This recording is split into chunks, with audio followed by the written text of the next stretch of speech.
vamos a terminar con cáncer de esófago, ¿verdad? Ustedes saben como cáncer de esófago, como concepto, ¿verdad?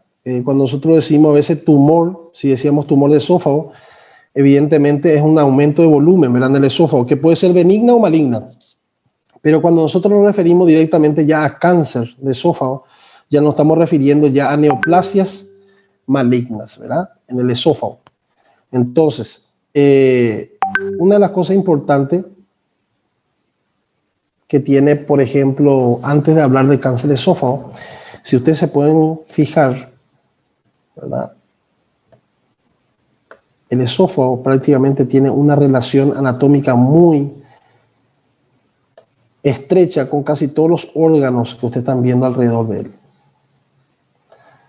¿verdad? Dependiendo donde tenga la tumoración, evidentemente es la consecuencia que puede traer, ¿verdad?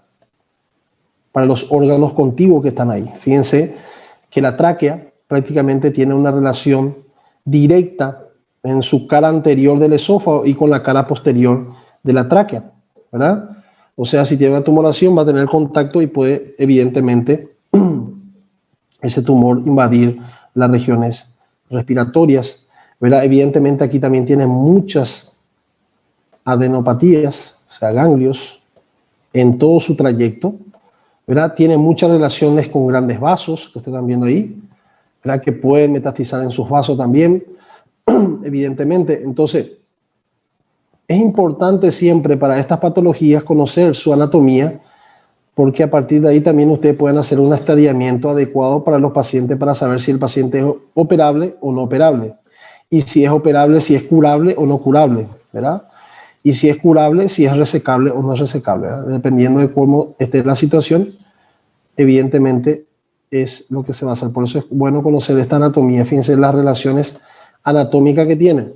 Miren la cantidad de adenopatías o ganglios que tienen todo el trayecto del esófago, ¿verdad? Tiene ganglios yugulares internos, ganglios paraesofágicas superiores, ganglios iliares pulmonares que tienen relación, ganglios subcaniculares, ganglios paraesofágicos inferiores, ganglios paraidialales que son del iliato, ¿verdad? Están los del tronco celíaco también, y prácticamente dependiendo de dónde esté el tumor es donde realmente va a metastizar esos lugares, ¿verdad? Entonces, más adelante se van a dar cuenta por qué es importante conocer esta parte.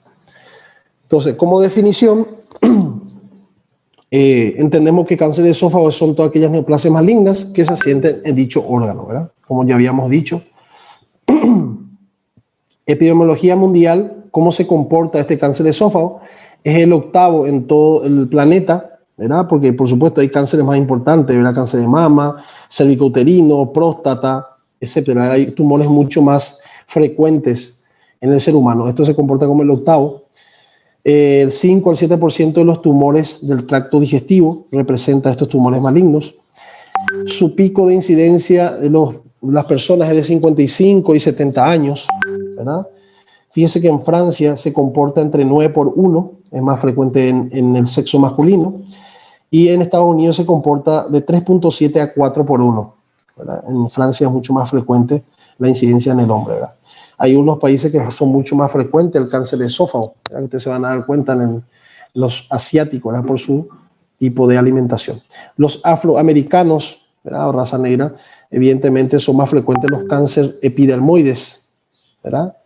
Y la raza blanca son más frecuentes el adenocarcinoma. Y esas son algunas conclusiones muy importantes que tienen que haber. Fíjense la incidencia de 16 de cada 100.000 pacientes en 1972 y de 40 cada 100.000 pacientes en 2012. Quiere decir que fue en ascenso. Si nosotros hacemos una incidencia ahora en los años 2020-2021, evidentemente va a triplicar ese dato. ¿Está bien? Entonces, últimamente se ha visto un aumento en la incidencia de adenocarcinoma. Eso en los últimos años. Fíjense que el carcinoma epidermoide representaba un 90% y el adenocarcinoma apenas un 10% en 1970, ¿verdad? Evidentemente, su ascenso tiene una explicación, ¿verdad?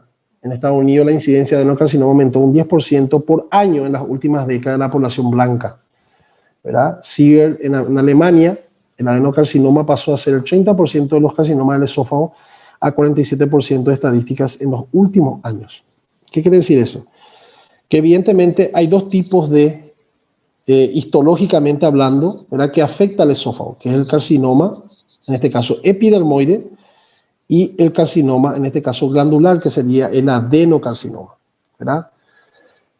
La incidencia de este carcinoma epidermoide él abarcaba casi un 90% de los casos, tanto esófago superior, medio e inferior. Prácticamente era el dueño, histológicamente hablando, de esta patología que es el cáncer. Pero en el último año, evidentemente, eso cambió mucho y se ha visto un ascenso del adenocarcinoma, principalmente para el esófago inferior, que eso vamos a hablar un poquito más adelante. Acá está el cinturón asiático del cáncer de esófago. Fíjense, todos esos países que ustedes están viendo ahí, evidentemente tienen una gran incidencia de cáncer de esófago. Evidentemente están relacionados con sus factores de riesgo, tanto alimentarios como ambientales. Fíjense que el cáncer no hay una causa directa, señores, para explicarles si, bueno, yo tengo esto y yo voy a tener cáncer de esófago, ¿verdad?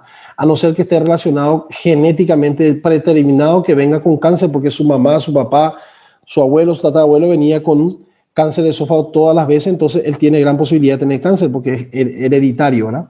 Que puede ocurrir también. Pero en nuestros casos, cuando son adquiridos, no hay una causa directa, pero sí está relacionado mucho con factores de riesgos. Por ejemplo, ambientales, como ustedes están viendo aquí, el tabaco aumenta el riesgo de contraer carcinoma epidermoide, en este caso de 2 a 6 veces más que no los fumadores. El riesgo es directamente proporcional a la cantidad de tabaco que consuma. Cuanto más tabaco consumís, más sube la curva de incidencia de contraer un cáncer de esófago, ¿verdad? El alcohol también aumenta el riesgo de cáncer epidermoide en 25 veces los beberos crónicos y 10 veces las personas que consumen cerveza en exceso. O sea, está muy relacionado también, en este caso, evidentemente, el alcohol. Imagínense, uniendo los dos, aumenta más el porcentaje. Alcohol más tabaco potencia, evidentemente, el cáncer epidermoide. O sea que estos factores de riesgo ambientales que ustedes están viendo aquí están relacionados directamente con el carcinoma epidermoide. Aquí no está diciendo adenocarcinoma, está diciendo el carcinoma epidermoide. ¿Está bien? Los factores de riesgo también nutricionales, asociados positiva entre el consumo excesivo de carnes rojas, el carcinoma epidermoide también. La administración de selenio, zinc y folatos es un factor protector del carcinoma epidermoides. Evidentemente son antioxidantes, ¿verdad? No solamente hay nutrientes que pueden perjudicar, sino también que hay que favorecer, ¿está bien? La dieta rica en frutas y verduras es un factor protector. Eso ustedes saben, ¿no? Que todo es de esa manera, ¿verdad? Según algunas enfermedades también esofágicas preexistentes, como dice The American Journal, ¿verdad?, de Gastroenterología, ellos dicen que casi siempre personas que tienen patologías esofágicas previas, principalmente, en este caso como la acalasia, ¿verdad?, se ha demostrado un incremento de 16 veces durante los primeros 24 años, ¿verdad?, del diagnóstico. El carcinoma epidermoide se detectó en un promedio de 14 años después de su diagnóstico. O sea, si usted tiene una persona, ¿verdad?, que tiene acalasia, usted más o menos en 14, entre 24 años después de ese diagnóstico, usted tiene grandes posibilidades de tener cáncer esofágico. ¿Está bien? Entonces él está muy relacionado también con las enfermedades funcionales del esófago, por ejemplo, como la acalasia que ustedes están viendo, ¿verdad? Según el JAMA, ¿verdad?, The Journal of the American Medical Association, ¿qué dice? Ellos dicen también que concluyeron que la acalasia de 25 años de duración o más tiene el riesgo de 7% de presentar carcinoma epidermoide en forma típica. O sea, este también es otro estudio que habla también relacionado con la acalasia. Acá también hablan de lesiones esofágicas por cáustico. Por ejemplo, lejías. Usted hay gente, por ejemplo, niños o personas que accidentalmente o quisieron suicidarse, toman algún tipo de ácido, ¿verdad?, que es una lejía, o algún tipo de base también que puede ser, que hace que, evidentemente, hace que hagan lesiones esofágicas por eso, de por vida. Y eso también hace que por un tiempo, de una u otra forma, pueda producir, este caso, o desarrollar un cáncer esofágico, ¿verdad? Casi siempre cuando tiene lesiones esofágicas previas. Ahora, todo eso que nosotros hablamos anteriormente están prácticamente relacionados con la enfermedad, o sea, cáncer esofágico con el carcinoma epidermoide. Ustedes se dieron cuenta que está relacionado con el tabaco, el carcinoma epidermoide está relacionado con el alcohol, está relacionado con otras enfermedades asociadas, como la calasia, por ejemplo, algún tipo de lesiones esofágicas previas, ¿verdad? Ya por cáusticos, ¿verdad? Por lejías. Todo eso está relacionado con él. Y también de ciertos alimentos como carne, ¿verdad? Que tienen nitritos y todas esas cosas, pueden asociarse al cáncer de esófago. O sea que si ya tenés una predisposición y más otra vez tenés estos factores de riesgo asociados, evidentemente aumenta enormemente de producir un cáncer de esófago en algún momento de sus vidas. ¿Está bien? Ahora bien, el adenocarcinoma está relacionado directamente con el ERSH, o sea, paciente con esófago Barrett, el riesgo de desarrollar un carcinoma, en este caso un adenocarcinoma, incrementa 30 veces de producirse, ¿verdad? Pero el riesgo que una metaplasia se malignice hasta, ¿verdad? En un caso que es, se estima que aproximadamente de 0,12% anual el riesgo de realmente esta metaplasia, porque la metaplasia puede ser leve o puede ser moderada, y en este caso ya severa cuando llega ya a un carcinoma in situ. Pero tiene un porcentaje bajo, ¿verdad? Yo tengo muchos pacientes que nunca tuvieron sintomatologías de reflujo gastroesofágica y se le hace una endoscopía, ¿verdad? Y muchas veces ya tienen lesiones esofágicas avanzadas. Y a veces es terrible esa situación, ¿verdad? Que pueda ocurrir de esa manera. Bueno, vamos a dar continuidad. Entonces, ¿cómo es lo que se comporta este factor de riesgo del adenocarcinoma? ¿Verdad? Fíjense ahí. El síndrome de Soling-Ellison, que es una enfermedad evidentemente gastrointestinal, que se ve todo cantidades de grandes úlceras en casi todo el esófago, estómago, duodeno, ¿verdad? También con nitrosamidas, ¿verdad? Que son por las carnes o los embutidos que tienen mucho ese tipo de sustancias, y fármacos que disminuyen la presión del esfínter esofágico inferior, como las benzodiazepinas, aminofilipinas, anticolinérgicos, nitroglicerina, porque hay pacientes que toman estos medicamentos, casi siempre también se asocia, ¿verdad?, este adenocarcinoma prácticamente a los pacientes que tienen estos factores de riesgo que ustedes están viendo aquí. ¿Está bien? Por ejemplo, la gordura, el alcohol también disminuye el esfínter esofágico inferior. Por eso muchas veces las personas tienen reflujo después de consumición de esas grandes cantidades. ¿Está bien? Muy bien.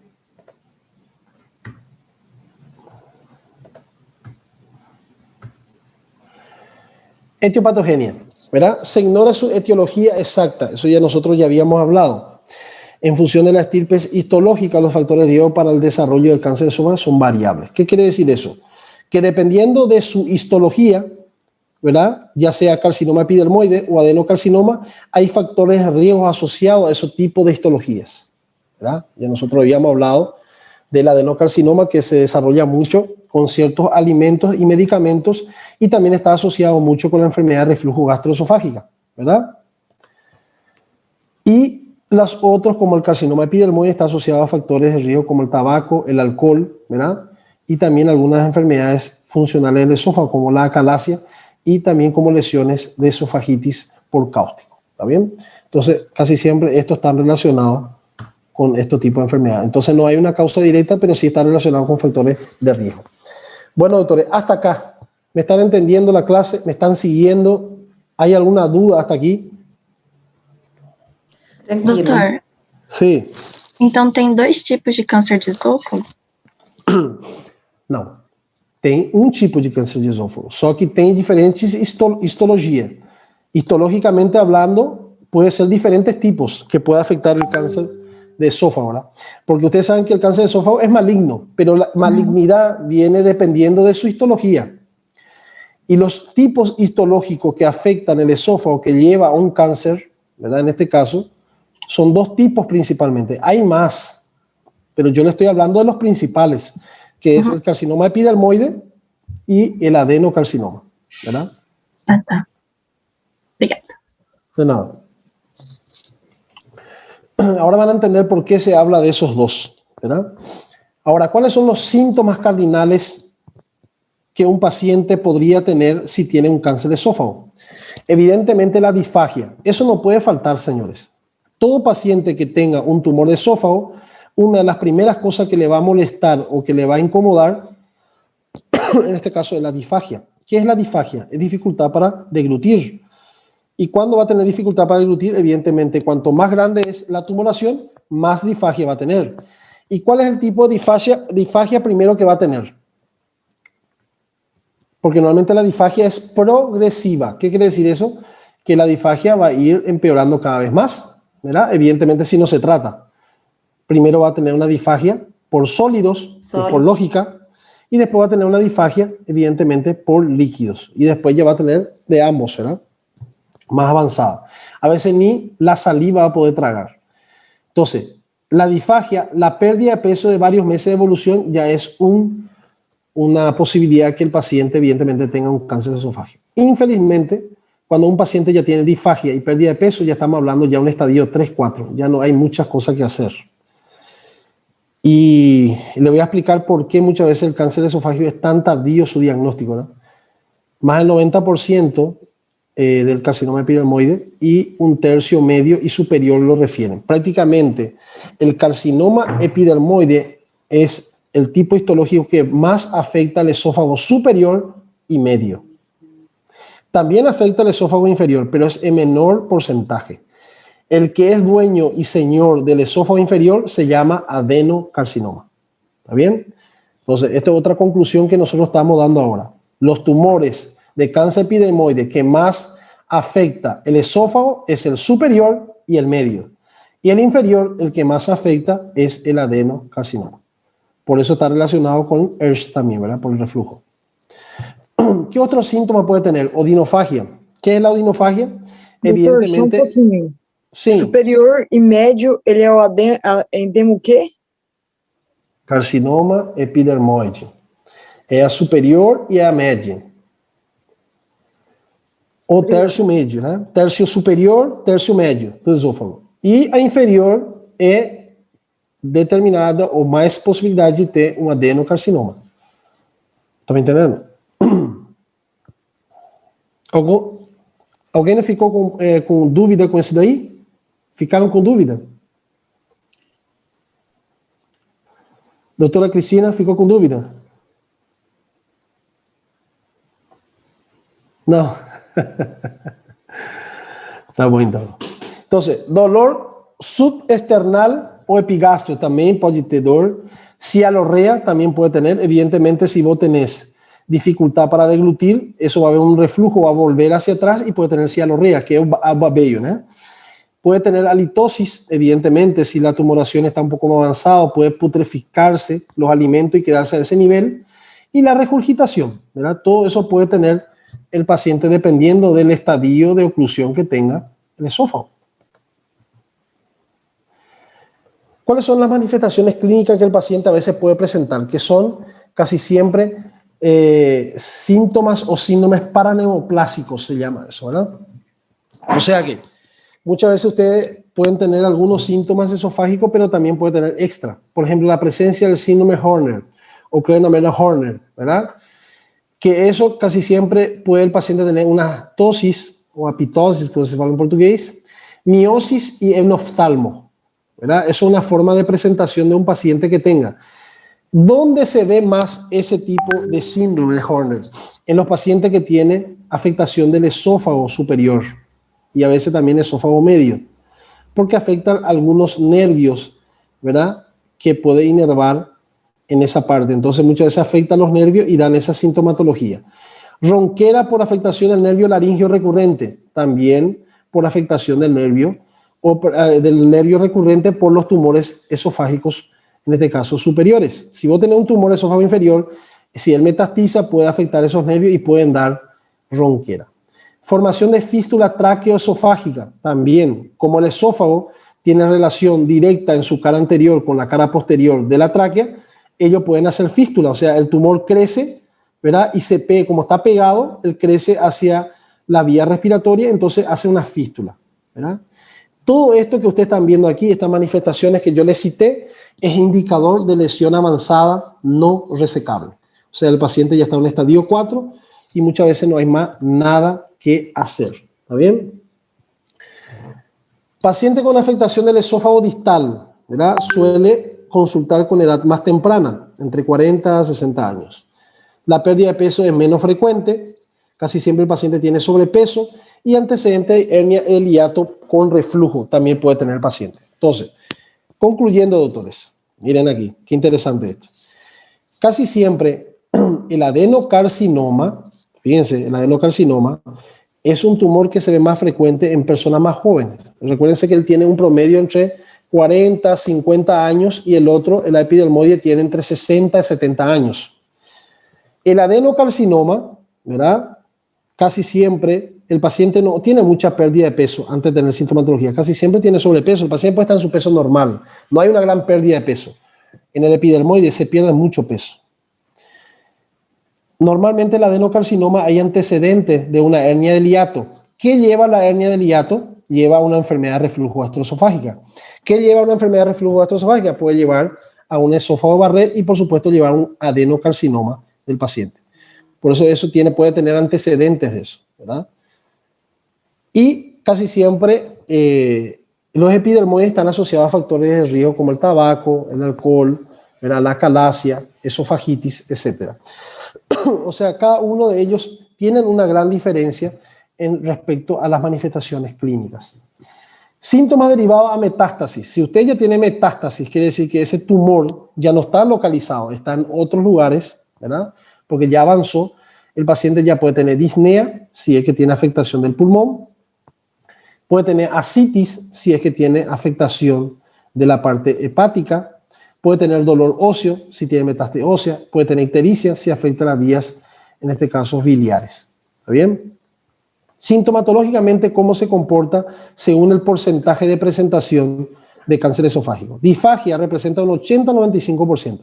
Nosotros ya habíamos dicho que la disfagia, sin la disfagia no podemos hablar de cáncer esofágico. Pero casi siempre cuando un paciente empieza ya con disfagia, señores, estamos ya hablando de un estadio un poquito avanzado. ¿Está bien? Pérdida de peso, un 40-45%. No todo el mundo pierde peso exageradamente. Puede tener dolor torácico, odinofagia, caquexia, que es pérdida de peso exagerada, ¿verdad? O si no, no tiene hambre, todas esas cosas, ¿verdad? Dispepsia, también, que son aquellas personas que tienen dificultad para digerir, tiene aerofagia, que egluta, se siente llena, todos esos son síntomas entonces dispépticos, ¿verdad? Que tiene un 20-40%. Tos y disfonía en un 3 a 4%, que va a depender de dónde esté el tumor, evidentemente son tumores superiores, y la fístula traqueoesofágica 1 a 3%. O sea, que conclusión, ¿dónde se ve más el cáncer esofágico? Se ve más con disfagia, pérdida de peso en este caso, y también puede tener dispepsia. Fíjense, la dispepsia. También se ve mucho en el cáncer de esófago, también la dispepsia. También se ve mucho en el cáncer de colon derecho, también se ve mucho la dispepsia. Entonces, si un paciente viene en su consulta y le dice, doctor, vos sabés que yo me siento como que yo como algo y me siento lleno, se infla mi barriga, no puedo digerir mucho, tengo muchos gases, yo gluto mucho, tengo sensación de repletez. Imagina, usted le dice, no, usted parece que tiene un cáncer de esófago. Va a ser muy raro que usted le diga eso. Entonces, son síntomas que aparecen que ustedes tienen que estudiar, porque la dispepsia, señores, es una alerta para cualquier tipo de enfermedades gastrointestinales. Por ejemplo, puede afectar el esófago, puede afectar el estómago y puede afectar el colon derecho. Y puede tener dispepsia y puede tener cáncer en cualquier lugar de eso. Entonces, es una alerta nada más. No quiere decir que con eso ya va a tener cáncer, ¿verdad? Porque si todas las personas que tuvieran dispepsia tuvieran cáncer, estaríamos jodidos. Pero bueno, es un indicador que algo está funcionando mal, ¿verdad? Entonces, aquí hay un tipo de comparación según el tipo histológico que le da un poco más de referencia de lo que nosotros habíamos hablado. El cáncer epidermoide, señores, casi siempre está relacionado con un paciente que tiene mal nivel socioeconómico, ¿verdad? Por eso se ve las personas de raza negra, porque casi siempre todo en la zona de África, ¿verdad? Se ve mucho eso, ¿verdad? Mal nivel socioeconómico. El adenocarcinoma, casi siempre el paciente tiene buen nivel socioeconómico. Esta es la enfermedad de los ricos, la otra enfermedad de los pobres. Cáncer epidermoide, mal estado nutricional. El paciente casi siempre no se nutre bien. El de adenocarcinoma, el paciente se ve buen estado nutricional. El cáncer epidermoide casi siempre está relacionado con esofagitis crónicas, atrofia, displasia y cáncer. Y el adenocarcinoma está la metaplasia intestinal, displasia y cáncer. Esas son sus etapas de cómo se comporta la etapa antes de llegar a un cáncer. El cáncer epidermoide está asociado con tabaco, alcohol y ambiente, que ya habíamos hablado sobre eso. El adenocarcinoma está más relacionado con ERSH, la obesidad y el alcohol, que dice acá. El alcohol, ¿por qué dice acá? Porque el alcohol disminuye el esfínter esofágico inferior. Quando a gente bebe álcool, cerveja, quando a gente bebe um whiskinho, né? O que acontece com o esfínter esofágico inferior? A gente come uma picanha com ele, então isso hace que disminuya el esfínter esofágico inferior. Al disminuir su esfínter esofágico inferior, entonces la acidez gástrica va quemando más el esófago inferior y eso es un factor para que pueda haber lesiones esofágicas inferiores y, por supuesto, a una displasia. El cáncer epidermoide prácticamente dice que el 48% distal. Eso ha cambiado mucho. Prácticamente la distal representa actualmente un 10% nada más un cáncer epidermoide. El 42% más o menos en parte media, que ahora subió también en un porcentaje de casi 70%. Y en la superior prácticamente subió a un 20 a 30% del epidermoide. O sea que el tipo de cáncer epidermoide es más frecuente en el tercio medio y superior, así como nosotros concluimos. Y fíjense el adenocarcinoma cómo subió, 95% de ellos es distal. O sea que prácticamente superior y medio no es mucho la posibilidad que haya. No es imposible, pero no hay muchas posibilidades, ¿verdad? El cáncer epidermoide, casi siempre el cardias está libre, evidentemente porque afecta al esófago superiores, y el adenocarcinoma casi siempre afecta al cardias. El cardias, que es la primera porción del estómago.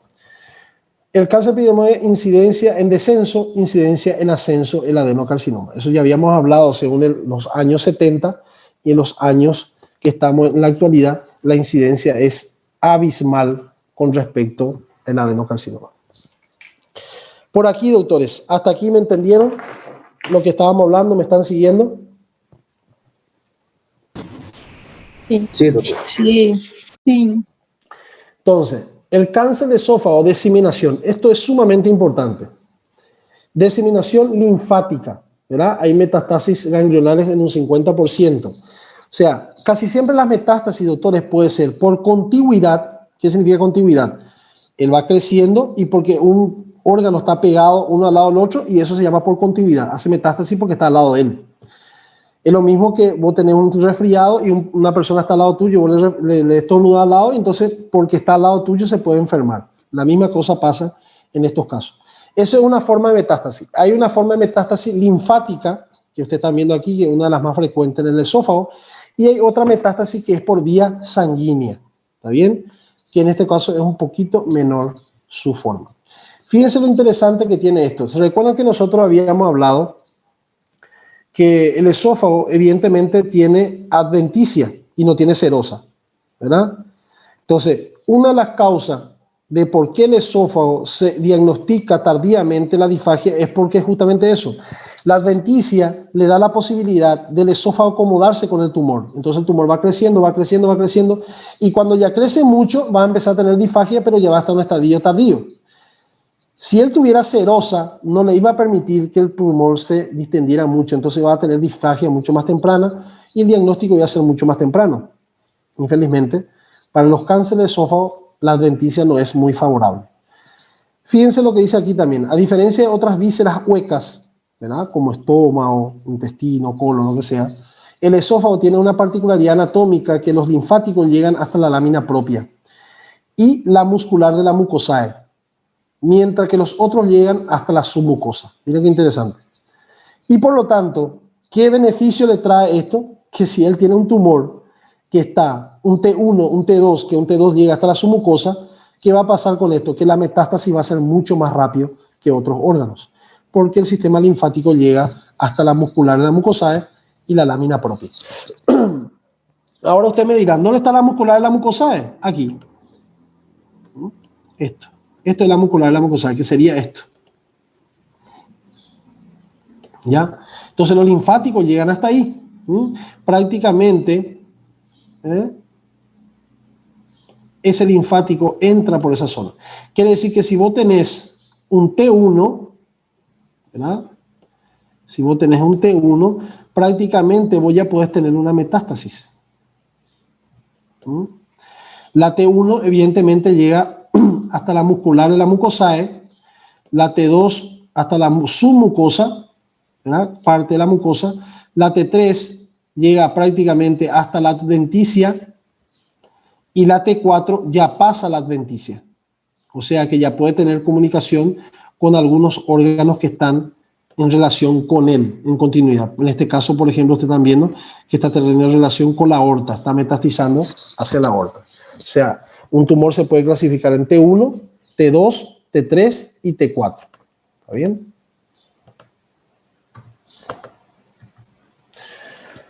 Cáncer de esófago. ¿Cómo nosotros estadificamos un cáncer de esófago? Vamos a suponer que un paciente viene con sintomatología de un cáncer de esófago. Ya sea el paciente ya tiene disfagia, el paciente ya tiene pérdida de peso, ¿verdad? Tiene cialorrea, puede tener odinofagia, todo eso que nosotros vimos hace rato. Entonces nosotros tenemos que hacerle el estudio al paciente para estadificarlo preoperatorio, para ver en qué estadio está. Y para nosotros estadificar a los pacientes tenemos que ver qué tipo de tumor es. O sea, si es un T1, T2, T3 y T4. ¿Verdad? Eso es lo primero. Para ver qué tipo histológico es, si es epidermoide o, en este caso, adenocarcinoma. Nosotros tenemos que ver si ese tumor ya tiene metástasis ganglionares, para ver si tiene N1, N2 o N3. Y tenemos que saber si ya tiene metástasis como tal M1. Por eso se llama, el estadiamiento se llama TNM, ¿verdad?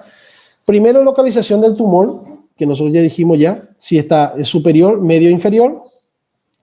La invasión local, que sería T1, T2, T3 y T4. Afectación de órganos vecinos, que sería la metástasis. Adenopatías, si es N1, N2, N3. Y la extensión, estudio de extensión sería metástasis a distancia, ¿verdad? Allá sería tomografía, ecohepática, rastreo óseo y PET. Vamos a ir explicando en este caso cada uno de ellos. El diagnóstico, evidentemente, primero era indicar el tumor, para posteriormente tipificar la naturaleza y plantear el diagnóstico diferencial. Una vez identificado el tumor, se realizan estudios de extensión para determinar el pronóstico y su tratamiento, ¿verdad? ¿Qué aporta el examen físico para el cáncer de esófago? Prácticamente no aporta muchas cosas, ¿verdad? A no ser que esté avanzado. Si está avanzado, ¿qué usted va a ver el paciente? Que está anémico, ¿verdad? Mucosas hipocoloreadas, va a ver el paciente está caquéxico, ¿verdad?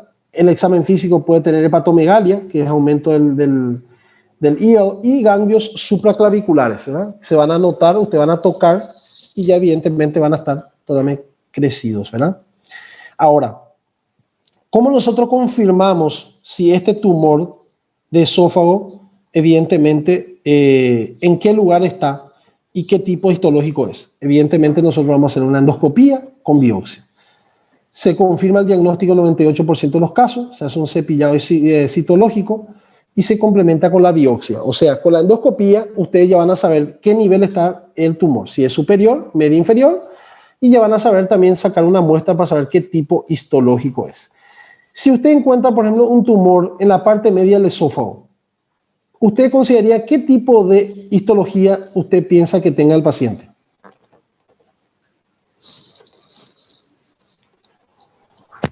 Carcinoma.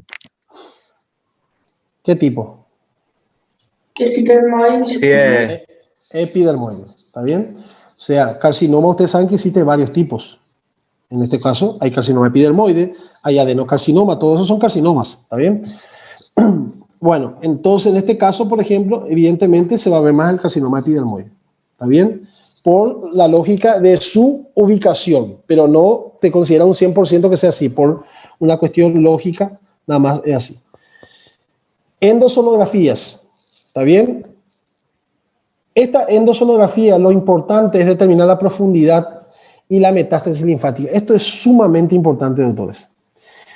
¿Ustedes cómo van a determinar si el tumor es un T1, T2, T3, T4? Antiguamente, ¿qué se hacía para determinar eso? Y si tenía ganglios, se hacía tomografía axial computarizada, ATAC. Se tiene que colocar contraste endovenoso y contraste vía oral. ¿Entendeu? Hoy en día, con el avance de la tecnología, nosotros podemos hacer ultrassom do esófago. ¿Cómo se hace? como se fosse você vai fazer uma endoscopia, você entra com o aparato lá até o esôfago e você faz um ultrassom endoluminal, igual como você pode fazer um ultrassom da parte retal. E essa ultrassom, ele vai indicar para você se ele é um T1, T2, T3 e T4. E também vai mostrar para você se tem algumas adenopatias ou gânglios ou linfonodos ao redor desse tumor. Né? Esofagograma determina a altura e a longitud em relação ao árbol bronquial e desvio do eje esofágico. O sea, esofagograma, a única coisa que vai dar para você é a localização do tumor e a extensão do tumor que tem, mas ele não é uma coisa que define, tá bom? Se você tendo já endoscopia e biópsia, é mais que suficiente para você saber que tipo histológico e a endossonografia.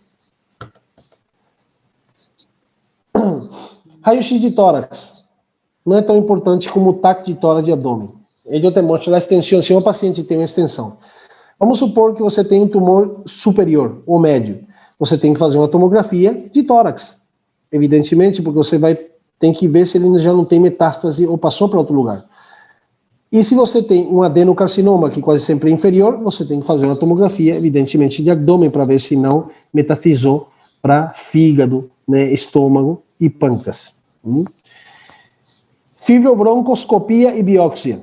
Isso é se você já tem uma T4 que invadiu realmente a traqueia, né, a tráquea. Se invadiu, você tem que fazer uma fibrobroncoscopia com biópsia, realmente para tratar também no caso se é que já tem metástase no árbol bronquial. Olha aqui, trânsito esôfago. Esse aqui é um esofagograma. Olha onde que está o tumor. Praticamente quase no esôfago médio. Praticamente, né? Vê como um signo da maçã mordida, né? Ou por endoscopia, como você vê o tumor lá dentro. Então é muito fácil. Você pega uma biópsia, daí você já sabe o estirpe histológico. Olha a que eu falei para vocês. A ecossondografia ou ultrassom esofágico. Você vai entrar lá como se fosse uma endoscopia, né? E vai colocar, ele tem um transdutor aqui e vai dar para você a imagem da circunferência do esôfago. Olha que bonito se vê. Isso aí é um ultrassom. Dá para ver perfeitamente a tumoração. Olha aqui. Ele está mostrando para vocês aqui imagem, para você entender até de onde é a invasão tumoral. Olha aqui. Olha aqui, esse tumor que você está vendo aqui. É o tumor. Ele está mostrando para vocês aqui entenderem onde que está o tumor. Então dá para ver perfeitamente se ele é um T1, T2, T3 ou T4. Olha a tomografia. A tomografía por emisiones positrones, que eso es también el avance tecnológico muy avanzado que actualmente tenemos. La tomografía por emisiones de positrones es lo que te indica para ver la cantidad de meiosis y mitosis que tiene el paciente, ¿verdad? En este caso, por ejemplo, es capaz de detectar la metástasis, es poco específica para afectación alveolar local y tiene una sensibilidad en un 90 y una especificidad de 74%. ¿Para qué sirve eso aquí? Vamos a suponer que usted quitó el tumor. Entonces usted después le puede dar seguimiento si quedó alguna metástasis, algún lugar en el cuerpo. Y él te va a dar la indicación de dónde está esa tumoración. Fíjense acá. Donde él pinta, quer dizer que tem metástasis. Olha aqui. Pintou aqui, pintou aqui, pintou aqui, pintou aqui, pintou aqui. Todo ese lugar tem metástasis. Entonces él te da la indicación de dónde está la metástasis. Si vos hiciste un tratamiento y el paciente ya tiene una avanzada, entonces vos le podés hacer quimioterapia y después le podés dar seguimiento con emisiones de positrones. Es muy bueno. Este hombre ganó premio Nobel por su descubrimiento. Es un aparato extremadamente caro, evidentemente, ¿verdad? Entonces, se considera tumores localizados. ¿Cuándo que a gente considera los tumores localizados? Aquello que tiene invasión de profundidad no sobrepasa la muscular propia, o sea, un T1, T2, y no hay afectación de ganglios, en este caso, ¿verdad? Estadio 1, estadio 2A. ¿Verdad? Um estadio T3 e T4, que é tumor 3 e 4, que já está avançada, já quase chegou já na adventícia e passou da adventícia, com N1, que já tem já afetação dos gânglios, se considera localmente avançado. Localmente avançado. Já é um estadio 2B, 3. Um estadio 4 corresponde a tumores já com metástases, ou seja, já passou para o fígado, para o pulmão, para outro que lugar. Eu não le doy muy énfasis a ustedes esto, porque yo no le voy a preguntar a ustedes qué estadio tiene el paciente y nada de esas cosas. Yo, la única cosa que quiero que sepan que el T significa tumor, T1, T2, T3, T4, hasta donde llega. La N significa ganglios, que puede ser N1, N2, N3. Yo no le voy a preguntar eso, ¿verdad? Eso es más para, como te decía, especialidades, especialistas. Y la M significa M0 y M1. M0 no tiene metástasis y M1 tiene metástasis. Por eso se llama estadiamento TNM. E de acordo com a sequência de número que ele dá, é o estadio que você vai ter. Por exemplo, você tem um T1, N0, M0. Esse aí é um estadio 1, por exemplo. Se você tiver um T3, N0, M0, você pode ter um estadio 2. Se você tiver um T4, N2, M1, é um estadio 4, por exemplo. E assim sucessivamente. De acordo com a sequência que ele tiver, é o estadio que ele vai dar para você. ¿Tá bom? Bueno, la cirugía de cáncer de esófago ha evolucionado en las últimas décadas. Eso es cierto. Actualmente hay muchas cirugías por vía laparoscópica que se hace que son mucho más nobles que cirugías abiertas. Las cirugías abiertas son muy desgarrantes, muy mutilantes y muchas veces tienen muchas complicaciones. El concepto clásico de carcinoma del esófago podía resumirse así. Clásico, estoy hablando. Depois vamos fazer o conceito moderno. Enfermidade habitualmente avançada, é verdade, quase sempre você já diagnosticava avançadamente. Diagnóstico sempre tardio.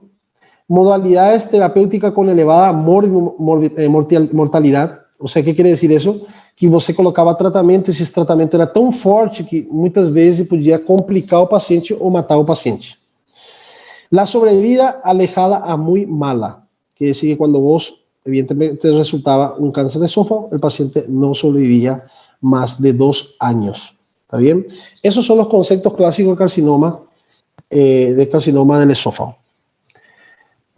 ¿Cuáles son los conceptos actuales? Hubo cambios epidemiológicos, es verdad. Antiguamente el carcinoma epidermoide era el más frecuente. Ahora en la parte inferior se ve mal adenocarcinoma, por eso hubo cambios epidemiológicos. Hay mayor posibilidad de realizar diagnósticos precoces debido al seguimiento de Barrett y la metaplasia intestinal en cardias. Eso es cierto. Si un paciente se diagnostica Barrett, se hace un seguimiento mucho más profundo para que no llegue a una metaplasia o una carcinoma in situ. Mejor estratificación preoperatoria, eso es cierto. Por la tecnología que tenemos actualmente, el estadiamiento preoperatorio te da un mayor pronóstico de vida a un paciente. Menor mortalidad quirúrgica, eso es cierto también. Por la avanzada la cirugía laparoscópica que actualmente se hace, los pacientes mueren menos en la cirugía. Mejores recursos paliativos, eso es cierto. Si un paciente está muy avanzado su enfermedad, por lo menos el paciente hoy en día puede morir dignamente. Por ejemplo, los pacientes antiguamente que no podían más tragar, ¿qué se hacía? Se hacía,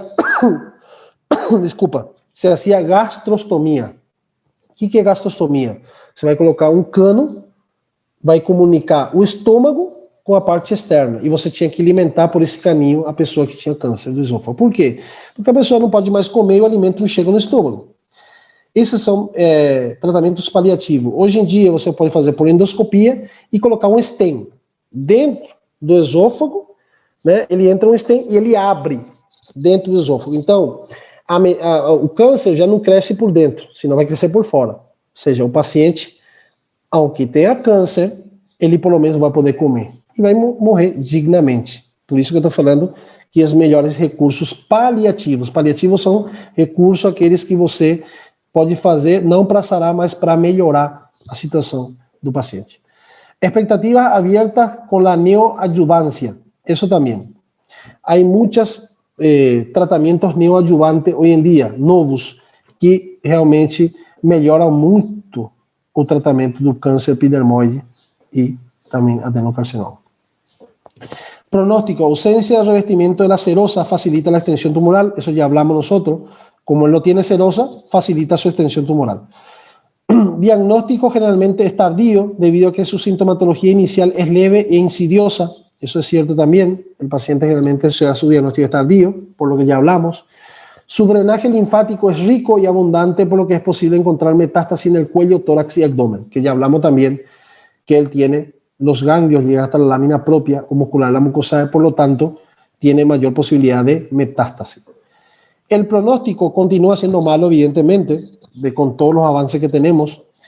Mediana supervivencia de 9 a 15 meses según el estadio.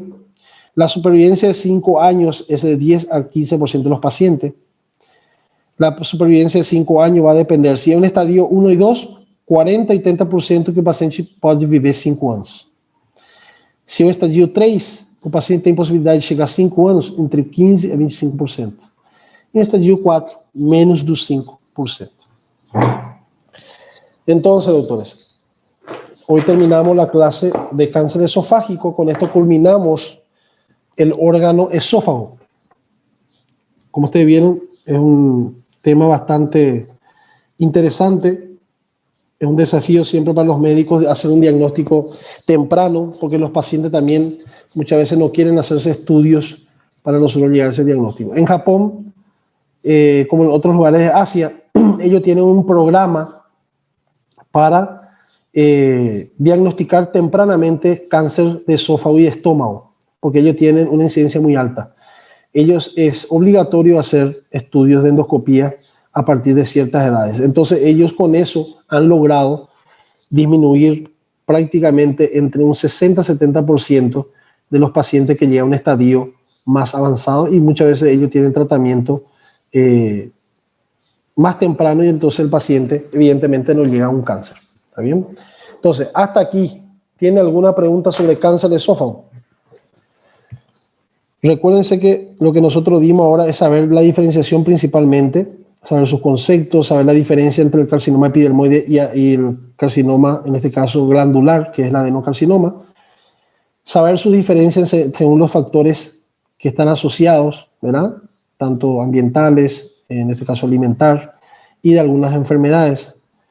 El comportamiento según la raza, cómo se comporta uno más en otro, la cuestión socioeconómica también, cómo se comporta, con qué enfermedades están relacionadas, cómo es su diagnóstico se hace en estos pacientes, ¿verdad? Y eso es lo esencial de este cáncer de esófago. Si tiene alguna pregunta, estoy escuchando.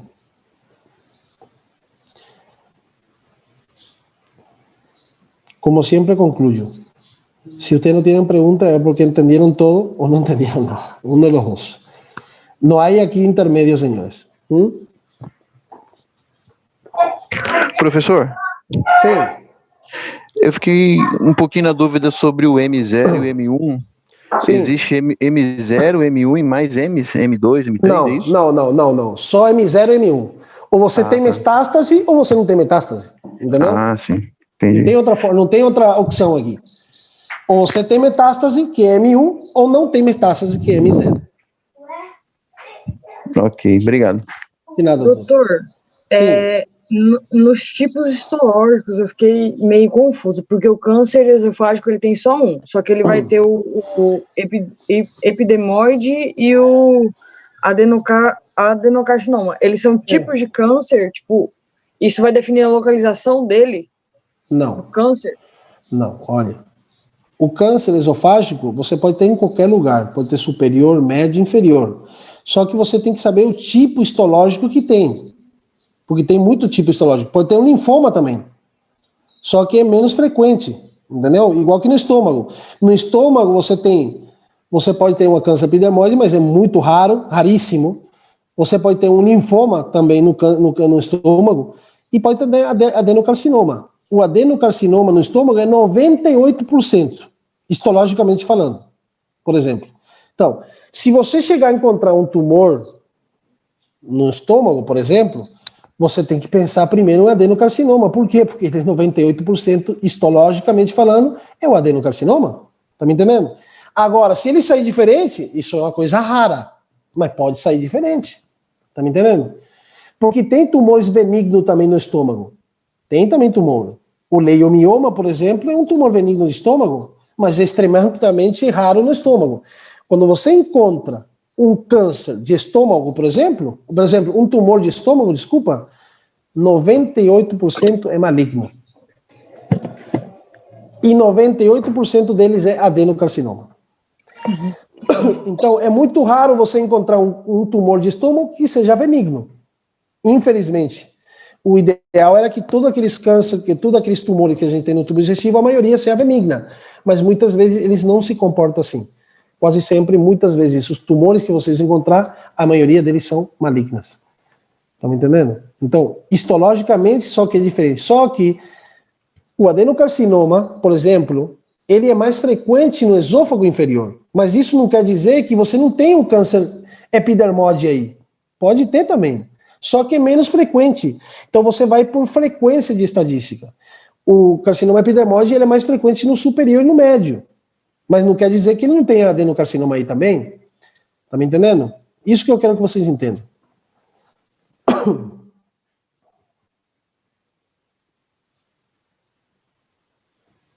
Alguma outra pergunta? Se é que vocês entenderam o que eu expliquei? Isso quer dizer que o câncer no estômago, professor, geralmente veio da parte inferior do esôfago, é isso? A maioria dos casos? Quase sempre ele faz um câmbio epitelial. O câmbio, ele faz o câmbio do epitélio do cárdias, passa para o esôfago inferior. Então, normalmente, o esôfago inferior não está acostumado com esse meio ácido. Então, por isso que ele cambia o epitélio. Ele cambia, faz uma metaplasia nesse lugar. Mas como ele não está acostumado a isso, vai cambiando uma metaplasia leve, moderada, até fazer um carcinoma in situ, né? No sítio localizado. E depois já faz aqueles adenocarcinoma ou carcinoma já mais avançado, né? Mas ele tem uma etapa para passar isso. Sempre os cânceres são câmbios epiteliais, pessoal. Do mesmo epitélio que você tem normal, ele vai cambiando o epitélio, entendeu? O carcinoma epidermóide, para chegar a um câncer nesse nível, ele também faz câmbio epiteliológico, só que o câmbio epiteliológico dele é diferente que do adenocarcinoma, entendeu? Que aí tem a diferença, aquele quadro que eu mostrei para vocês, tem a diferença, tá me entendendo? Fala, Renato. No livro, fala que os tumores benignos, né, eles são da mucosa e da capa muscular. Seria devido à localização? É por isso que eu consigo, teoricamente, eu teria um benigno e não um maligno? Não entendi a pergunta, doutor. Fala de novo, por favor. O livro fala da localização. Sim. Quando se encontra um tumor benigno. Sim. Em função do tipo de tecido que eu estou desenvolvendo o tumor, é que eu posso ter a possibilidade de um benigno ou maligno? Claro. Por exemplo, o leiomioma é um tumor do músculo. É um exemplo que eu dei para você, né? Só que dentro dos tumores... como eu tinha falado, benignas, mais frequente é no músculo, por isso o leiomioma é uma das mais frequentes benignas. Mas dentro da sua frequência, ele é super infrequente, é rara. Por isso, quase sempre, quando você tem um aumento de volume na mucosa do estômago, do esôfago, você tem que pensar em maligno sempre, independentemente. Por quê? Porque a frequência que ele tem. Se Deus ajudou nesse momento, dessa coisa é benigna, top. Magnífico, mas é mais raro no tubo digestivo. Tá me entendendo? Igual que quando a gente vai dar, agora daqui a sexta-feira, eu acho que a gente vai começar a dar patologia de estômago, você vai se dar conta que a úlcera é muito frequente no ser humano. Mas as úlceras têm vários tipos, tipo 1, tipo 2, tipo 3, tipo 4, tipo 5. E essas úlceras quase sempre estão na curvatura menor. Ele vem lá do cárdias e vai baixando. Mas é muito infrequente você ver, por exemplo, uma úlcera no corpo do estômago. É muito infrequente. Quando você encontrar uma úlcera no corpo do estômago, você tem que ter um alerta, as antenas tudo levantadas, porque quase sempre está relacionado com câncer. Porque não é frequente ver essa úlcera aí. Mas não quer dizer que vai ser câncer. Pode ser uma lesão atípica, né? E não tem que ser um câncer, mas você tem que ter na tua cabeça que pode ser câncer. Por isso que às vezes na medicina vocês têm que você pode estudar todo tipo de câncer que tiver, mas você tem que saber qual são a frequência maior da certa doença. Por isso você não pode deixar, quando você graduar, você não pode deixar saber asma bronquial, pneumonia, diabetes, hipertensão, porque são as coisas mais frequentes que tem. Por isso você tem que dominar esse tipo de doença. As coisas raras estão nos livros. Você acha que os médicos, depois que graduar, não vai estudar? Claro que estuda. Você vai lá, tem um paciente, você consulta com o paciente vai contar uma história para você, você não sabe nem ideia que tem um paciente. Você vai falar para o paciente, olha aqui, senhora, vou colocar um tratamento para a senhora, vamos dar uma indicação de estudo para a gente confirmar que eu estou pensando. Você chega lá na casa e estuda como louco, buscando possível causa que ela tenha. Entendeu? E isso acontece em todas as doenças, que você vai, algum momento depois, você vai criando experiência médica. De tanto que você já estudou, você já vai criando experiência médica. Entendeu? E isso acontece com todas as patologias. Por isso ele acontece no câncer também. Infelizmente, no tubo digestivo, quando você encontrar uma tumoração, às vezes quase sempre são malignas. Tem possibilidade benigna? Tem, mas é menos frequente. Tem possibilidade que seja um linfoma? Tem, mas é raríssima ter um linfoma.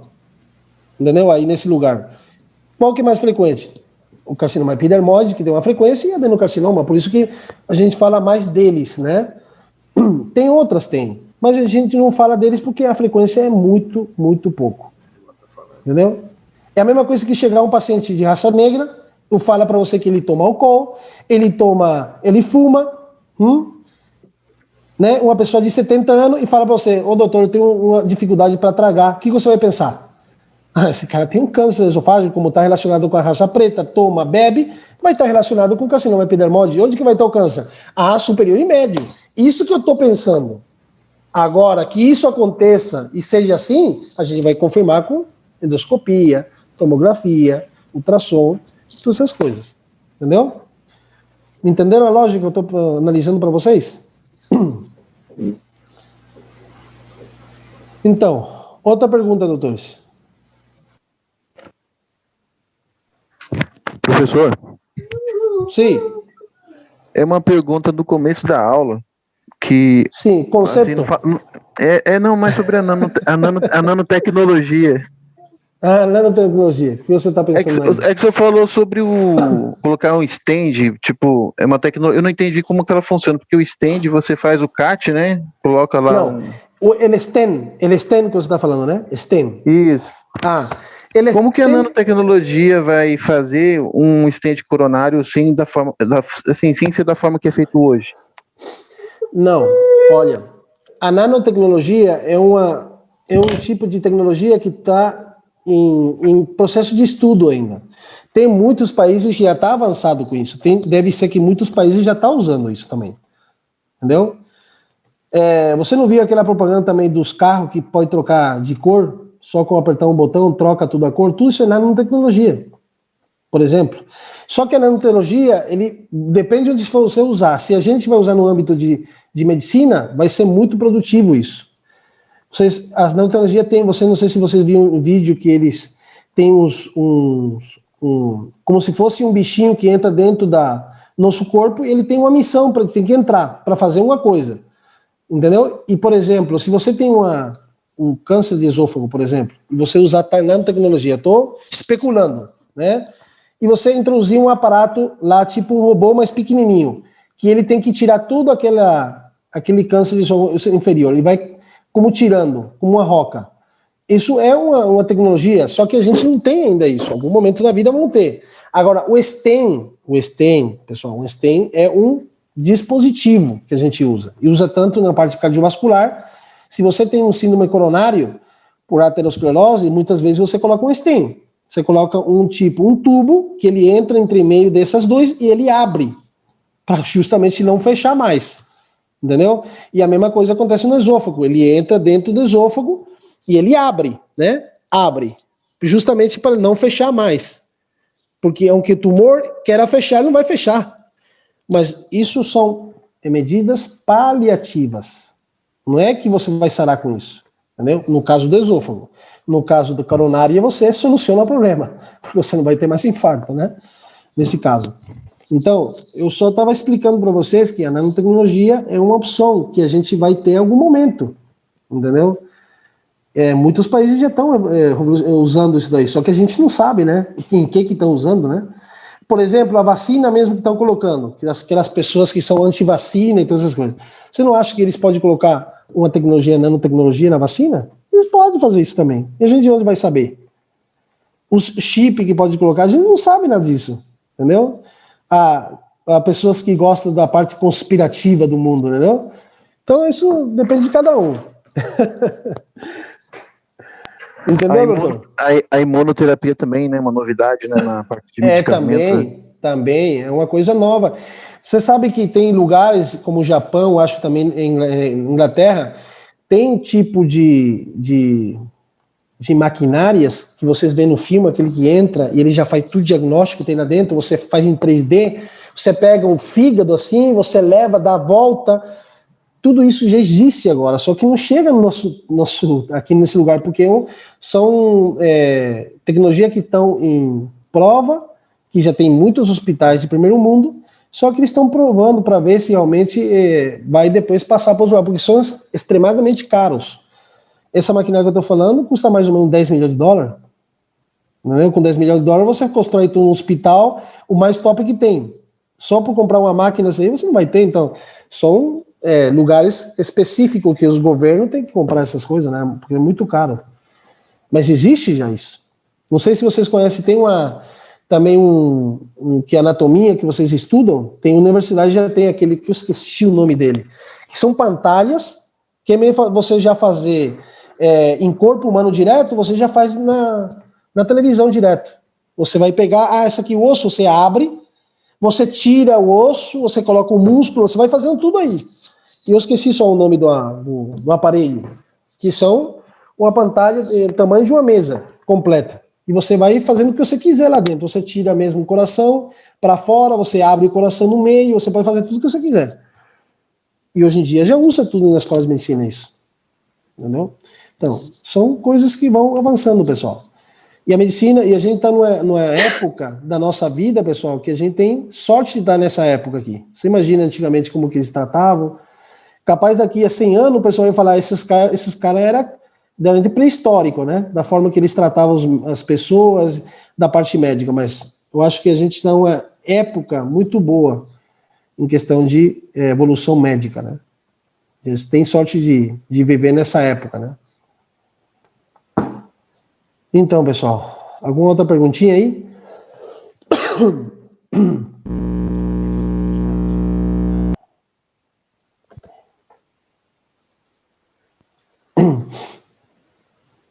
Doutor? Sim.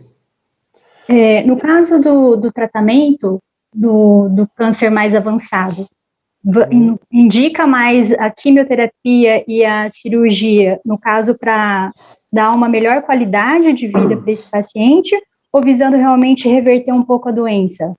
Não, porque para você operar um paciente, primeiro você tem que fazer um estadiamento, né? Se ele não tem critério para operar, você pode prejudicar mais o paciente. Muitas vezes é melhor deixar assim e fazer outras terapias coadjuvantes, né? Você pode fazer quimioterapia, radioterapia, para o paciente viver mais. E depois, no segundo tempo, você pode operar de repente, né? Mas quase sempre o paciente que chega nesses estadios assim, a primeira coisa, a pergunta que você tem que falar, ele é operável ou não operável? Entendeu? Se ele é operável, ele é ressecável o tumor ou não pode ressecar? Se ele é ressecável, esse tumor, você tem que se perguntar, ele é curável ou não é curável? Então, toda essa sequência você tem antes de você analisar se um paciente pode sarar ou não sarar, ou pode ser operado ou não. Tudo vai depender do estadiamento pré-operatório. Depois que você opera um paciente que você decidiu que pode ser operável, você faz outro estadiamento transoperatório e depois você também faz um estadiamento pós-operatório. Você pode tirar uma amostra do tumor, né?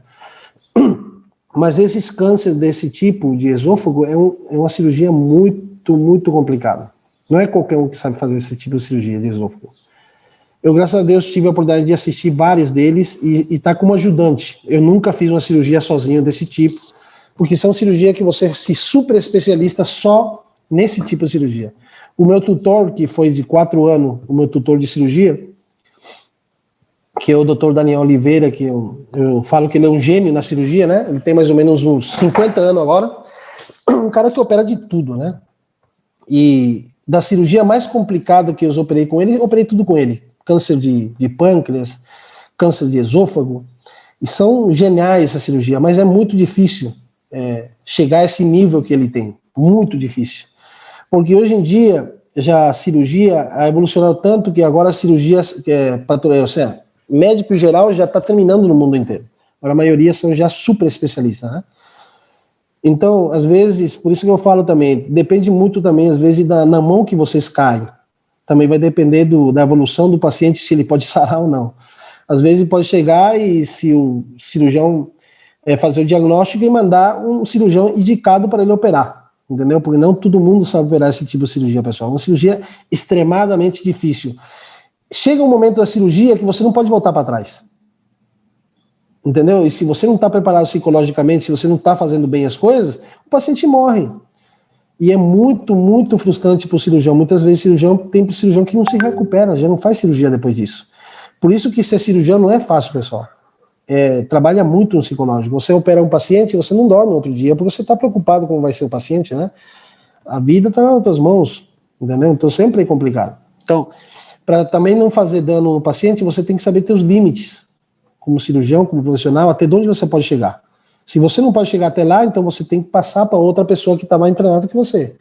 Então essa aí é a lógica do cirurgião, né? Tem muitos que se arriscam muito de fazer cirurgia que não sabem fazer. Então esse tipo de cirurgia, pessoal, é muito complexo, é muito difícil de fazer. Como eu falei, eu já participei em várias cirurgias desse tipo, com o meu tutor, e é espetacular essa cirurgia, é linda demais. Entendeu? Então, alguma perguntinha aí mais? Doutor, Sim. no caso da cirurgia, porque eu tive um tio que teve esse problema de Sim. câncer no esôfago, né? Sim. Ele descobriu, logo, 6 meses, ele foi a óbito. É assim, normalmente a evolução dele é assim, é rápido. Você nunca teve perdeu- muitas coisas, desdiagnosticou e vai para baixo. Ele Perdeu é assim mesmo. peso rapidinho, logo entrou em depressão, porque ele fez a cirurgia e tirou um pedaço um pouco da língua dele, ele ficou praticamente sem fala. Aí ele ficou praticamente... Porque ele tinha um câncer de esôfago superior, então. Era. E aí, disse que era metastases, né? O senhor explicando agora, eu lembrei do caso dele. Então, foi uma coisa, assim, muito rápida, que descobriu, e logo depois que ele era um homem muito ativo, e logo ele começou também até a depressão, foi junto, né? Porque uma pessoa ativa vai descobrir uma coisa, assim, de uma hora para outra, perdeu muito peso, ele perdeu mais ou menos uns 40 quilos em 5 meses. Então, foi uma coisa muito rápida, ele perdeu, depois que ele fez a cirurgia, ele não pôde mais comer. Então, foi uma coisa assim, muito triste. Foi muito triste. Morrer dessa maneira é muito complicado. Foi muito triste. O câncer foi muito rápido. É muito difícil. É assim mesmo. Assim Então, mesmo, é dessa maneira. Aí, quando fez essa cirurgia que tirou um pedaço da língua dele, o pessoal falou assim, mas como a língua? Mas acho que porque estava muito avançado no caso. Claro, porque o que acontece? Né? Se ele já tem metástase na orofaringe, quase sempre nesse lugar, é melhor tirar, porque senão não vai poder respirar. Ele vai morrer asfixiado. Então é melhor tirar certos lugares para aumentar os dias de vida, né? Para esse tipo de pessoas, às vezes, um dia é sumamente importante. Um dia desses, vou mandar uma frase, vocês devem ser que escutaram já do Casa de Papel, o cara falando do tempo. Não sei se algum de vocês já escutaram essas. Quão importante é o tempo, né?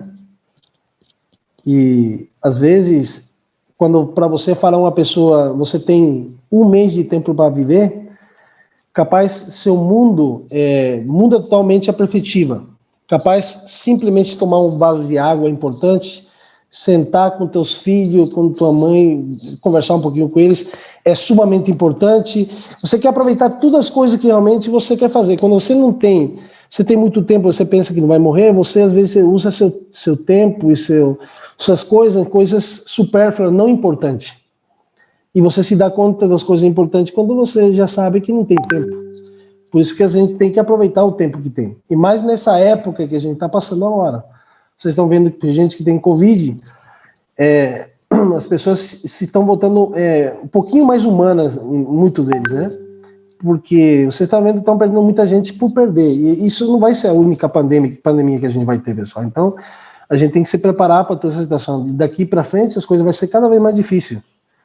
Então, a gente tem que aproveitar então, a possibilidade de a gente estar vivo agora, porque tem muita gente jovem que está morrendo também. Eu tenho muitos amigos médicos que estão morrendo em Assunção, que graduaram comigo. Eu já tenho quase 7 médicos da minha promoção que morreram, só esse ano. Então, é sumamente complicado a situação que a gente está passando. Então, quando a gente vê pessoas que todo o tempo passando com você, que você acha que tinham uma vida plena para viver, já não estão com a gente. Então, a gente tem que aproveitar realmente o tempo corretamente, pessoal. Com as pessoas que realmente a gente gosta e quer, tem que aproveitar. Então, outra pergunta dos dois.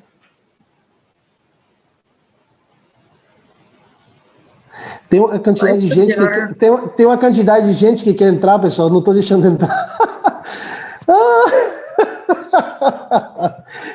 Eu não sei por que eles querem entrar essa hora. Não tem chance para entrar essa hora já. Não adianta. Então, pessoal, alguma pergunta? Não, prof. Não, só estudar e estudar. Não sobra outra coisa, né, pessoal? Tem que estudar, pessoal. Eu sempre falo, vocês têm que se preparar, pessoal. Vocês têm tempo ainda. Então, 3º ano, 4º ano. Como eu falei para vocês aquela vez, eu sei que às vezes vocês ficam um pouco chato, de repente com as universidades, com alguns problemas, coisas que vocês acham realmente que é injusto, mas isso acontece em tudo que é lugar, pessoal.